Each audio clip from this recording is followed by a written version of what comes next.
అండి, welcome back to Vedant creatives. Please subscribe my channel and like the video. Today special recipe sabudana payasam అండి. చాలా టేస్టీగా ఉంటుంది అండ్ కమ్మగా ఉంటుందండి. కొంచెం తిన్న మన పుట్టకైతే చాలా తృప్తిగా ఉంటుందండి. సబుదానా మన ఒంటికి చాలా చలవ చేస్తుందండి. ఇందులో మంచి పోషకాలు అయితే ఉన్నాయండి. ఎస్పెషల్లీ ఈ సమ్మర్లో సబుదానాను ఎక్కువ తీసుకోవడం అయితే మంచిదండి. సో మరి ఈ పాయసాన్ని ఎలా తయారు చేసుకోవాలి ఏంటి అని తెలుసుకునే ముందు మన ఛానల్ని సబ్స్క్రైబ్ చేసుకోండి అండ్ వీడియోకి ఒక లైక్ ఇవ్వడం మాత్రం అస్సలు మర్చిపోకండి.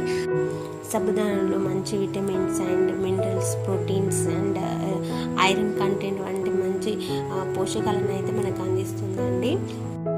గర్భిణీ స్త్రీలు ఈ సబుదానాన్ని తీసుకోవడం వల్ల వారి బిడ్డ ఎదుగుదలకు ఎంతగానో తోడ్పడుతుందండి. వీడియోని చివరి వరకు చూడండి అండ్ ఫుల్ వీడియో లింక్ డిస్క్రిప్షన్లో మెన్షన్ చేస్తున్నాను, ఒకసారి చెక్ చేయండి.